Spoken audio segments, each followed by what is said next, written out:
Cannabis should be legalised to end the embarrassment of domestic drugs policy, according to a cross-party group of MPs. They've estimated changing the UK's drugs laws would bring in more than £1 billion a year for the Treasury. Well, to debate that, we're joined by the Conservative MP Peter Lilley, who's calling for the legalisation of cannabis. He joins us from Westminster. It'll bring in tax revenue from the government, that is true, but what else do you think legalisation would really achieve?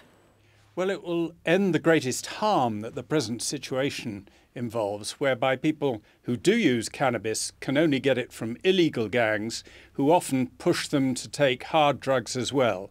So we're pushing soft drug users into the arms of hard drug pushers.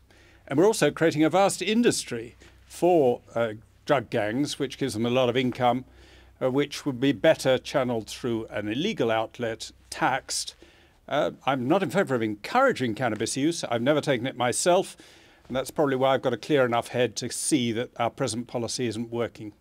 I mean, you say that, you know, that you have a clear enough head and that you don't want to push people into the hands of drug pushers, but there is a great deal of evidence that starting using cannabis does lead to other drugs. And it's not just because your pusher happens to sell more than one kind of drug. People want a different hit, a bigger fix.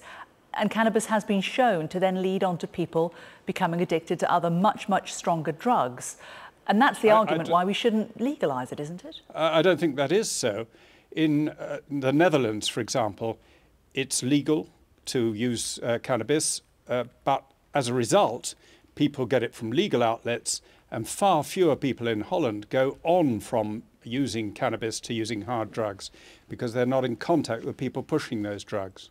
Do you have any concerns that it's normalising drug use? I mean, this is drug use. It's something that we shouldn't be encouraging, full stop, whether it's a Class C drug, a Class A or a B drug. And by making something like cannabis available legally, it is in a sense normalising it. Well, I think it's important that we recognise there's a difference between things being right and them being lawful. Lots of things which are wrong, you know, like adultery, but we don't try and make that illegal. I'm not encouraging anyone to use cannabis. I wouldn't use it myself. I would discourage children from using it.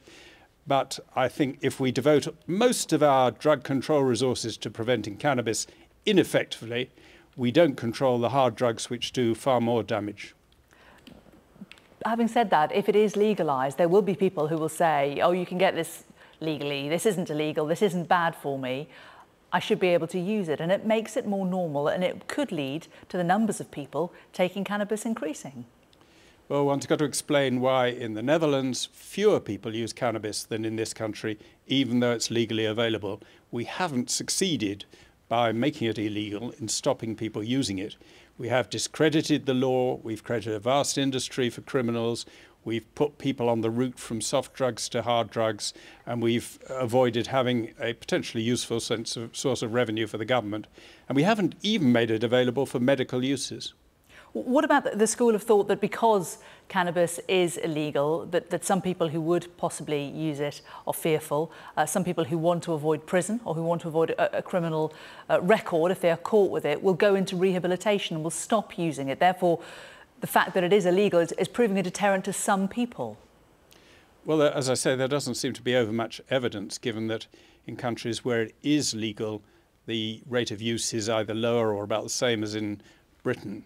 And some people think even the hint of illegality about it adds a little, interest and excitement to young people to take it. I think it should still be wrong to sell cannabis to underage people as it is to sell alcohol and tobacco. What do you feel about the use of it for medicinal purposes? Do you feel confident? Are you comfortable that there's been enough research done into the possible positives and indeed negatives of cannabis use for people who are using it for illness?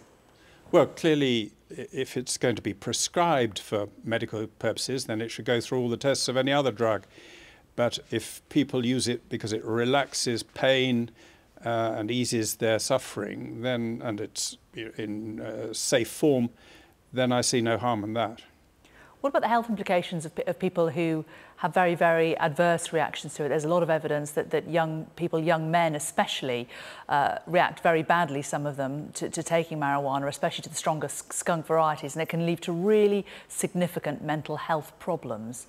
Whether or not it's people in large numbers, for the small numbers of people who do take it, it can have a really, really negative effect. Do you still feel comfortable knowing that it could be legalised?